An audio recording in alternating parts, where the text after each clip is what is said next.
yaitu mental demand dan physical demand. Sesuai dengan temuan penelitian sebelumnya, hasilnya pembobotan pada tiap indikator menjadi kritis untuk memahami tingkat pengaruh masing-masing terhadap pekerjaan para responden. Nah, demikian, penelitian ini tidak hanya memberikan informasi tentang indikator yang paling signifikan dalam pemahaman beban kerja para pekerja, tapi juga menciptakan sebuah framework baru yang dapat digunakan untuk menganalisis dan meningkatkan kondisi kerja. Setelah melibatkan partisipasi dari masing-masing responden dalam proses pembuatan, langkah berikutnya adalah melakukan rekapitulasi pada setiap indikator. Proses ini mencakup pengumpulan dan analisis data pembuatan dari seluruh responden untuk memberikan gambaran holistik tentang sejauh mana masing-masing indikator mempengaruhi pekerjaan para responden. Dalam rekapitulasi ini, nilai pembuatan dari setiap indikator akan dijumlahkan dan dihitung rata-rata untuk mendapatkan nilai representatifnya. Pendekatan ini membantu untuk mengevaluasi dan memahami sejauh mana masing-masing indikator memainkan peran dalam membentuk beban kerja keseluruhan dari perspektif responden. Rekapitulasi juga memungkinkan untuk menilai sejauh mana konsistensi dalam persepsi responden terhadap berbagai aspek pekerjaan yang diukur oleh model NASA TLX ini. Apakah terdapat konsensus atau variasi signifikan di antara responden dan memberikan wawasan tambahan tentang area-area yang memerlukan perhatian khusus dalam perbaikan kondisi kerja.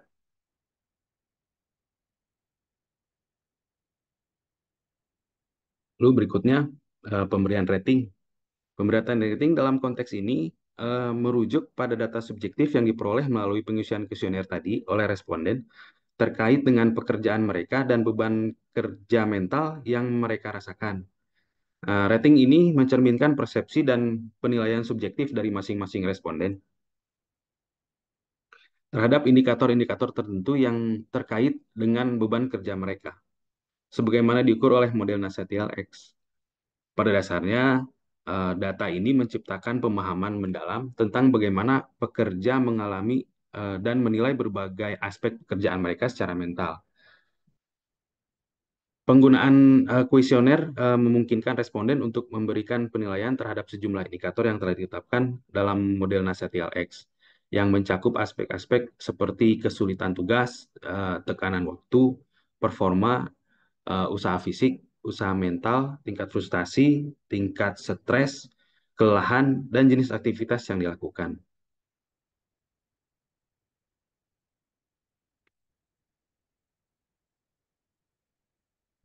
Lalu berikutnya, perhitungan yang dilakukan pada denyut nadi dan konsumsi energi akan dilakukan berdasarkan tabel pengumpulan denyut nadi operator yang tadi telah dilakukan. Perhitungan ini memiliki signifikansi karena memberikan gambaran objektif dan terukur bagaimana beban kerja mempengaruhi respon psikologis dan konsumsi energi operator. Denyut nadi dan konsumsi oksigen operator dapat terlihat pada tabel yang tertera pada layar. Dan ini adalah persentase hasil CVL, persentase CVL, di mana pada beberapa operator eh, mengalami tidak terjadi kelelahan, tidak diperlukan perbaikan karena memang persentase CVL-nya di atas 30%. Dan dari ke-15 operator tersebut rata-rata dirata-ratakan mendapat nilai 32,86%, di mana artinya itu kategori diperlukan perbaikan.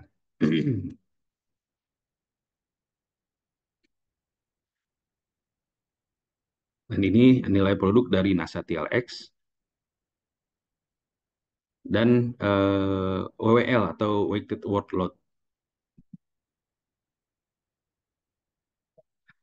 Berdasarkan hasil perhitungan rata-rata weighted workload yang telah dilakukan, langkah selanjutnya adalah mengklasifikasikan penggolongan beban kerja. Pengklasifikasian ini dilakukan untuk mengorganisir dan memberikan makna pada rentang nilai weighted workload yang diperoleh dari responden. Klasifikasi ini dapat memberikan panduan yang lebih jelas dalam mengevaluasi tingkat beban kerja keseluruhan dan mengidentifikasi potensi risiko atau area untuk perbaikan.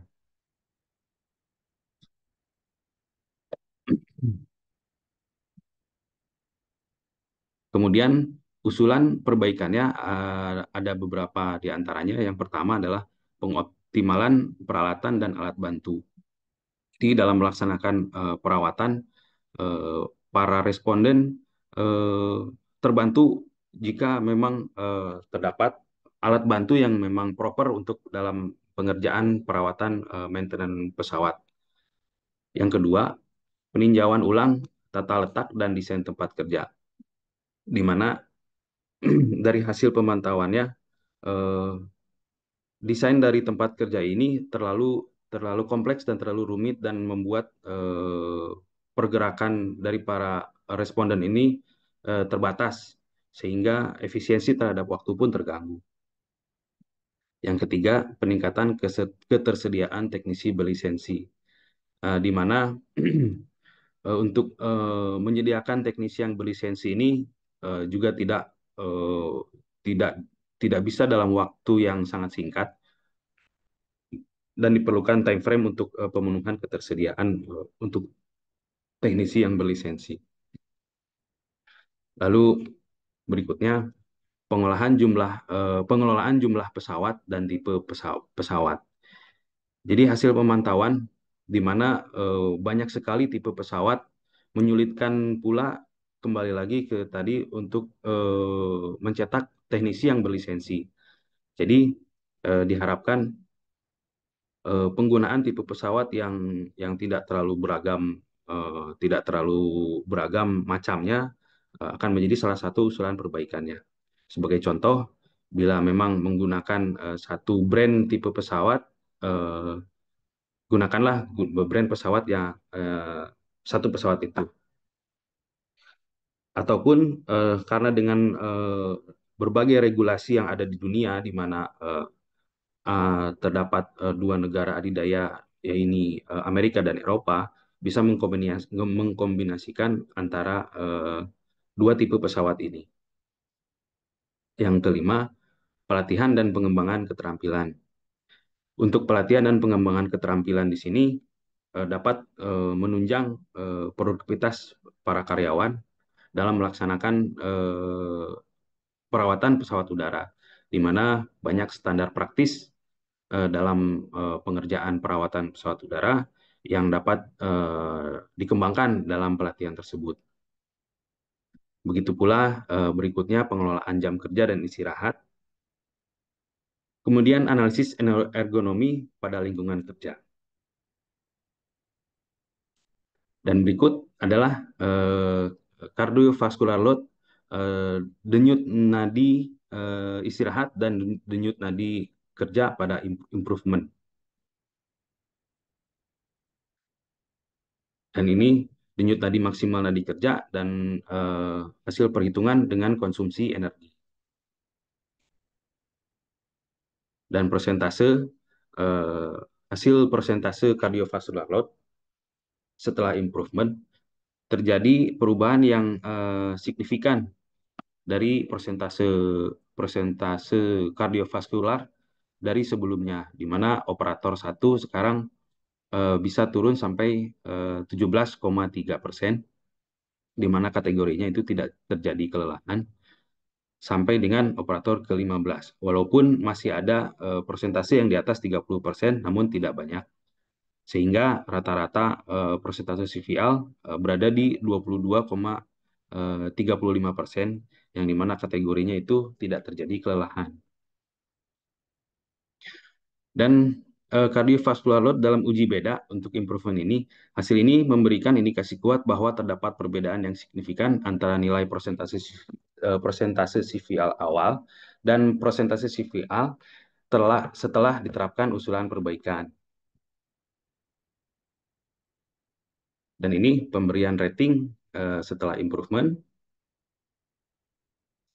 dan NASA TLX nilai produk setelah improvement.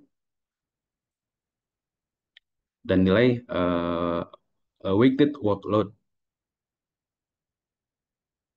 Nah, dari nilai weighted workload, beban kerja mental sekarang sudah improvement ini termasuk kategori tinggi karena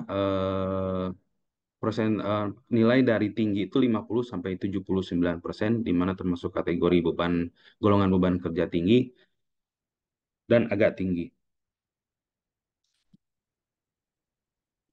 Dan NASA TLX uji beda, hasil ini memberikan indikasi kuat bahwa terdapat perbedaan yang signifikan antara nilai beban kerja mental awal dan beban kerja mental setelah diterapkan usulan perbaikan. Kesimpulannya, yang pertama, sistem kerja pada aktivitas perawatan armada pesawat Garuda Indonesia, Dinas Land Maintenance, yaitu terdiri dari perencanaan dan penjadwalan maintenance, pemeriksaan awal, perbaikan darurat, pemeliharaan berkala, pelaporan dokumentasi, pelatihan dan pengembangan karyawan, pengawasan kualitas, dan juga koordinasi. Yang kedua, hasil beban kerja fisik menggunakan metode persentase CVL dengan rata-rata dari 15 responden sebesar 32,86%, yang menunjukkan adanya beban kerja fisik yang tinggi pada aktivitas perawatan armada pesawat Garuda Indonesia. Adanya variasi dalam respon fisiologi terhadap beban kerja pekerja. Hasil beban kerja mental menggunakan ukuran NASA TLX dengan rata-rata sebesar 72,40. Klasifikasi ini berada pada kategori yang tinggi dan menunjukkan tingkat beban kerja mental yang signifikan pada aktivitas perawatan armada pesawat Garuda Indonesia. Lalu usulan dan rekomendasi perbaikan yang dapat dilakukan yaitu pengoptimalan peralatan dan alat bantu, peninjauan ulang tata letak, dan desain tempat kerja, peningkatan ketersediaan teknisi berlisensi, pengelolaan jumlah pesawat dan tipe pesawat, pelatihan dan pengembangan keterampilan, pengelolaan jam kerja dan istirahat, dan analisis ergonomik pada lingkungan kerja. Kemudian sarannya yang pertama, penelitian selanjutnya dapat menganalisis dampak potensial dari perubahan tanggung jawab dan tugas pekerja dalam lingkungan kerja yang statis.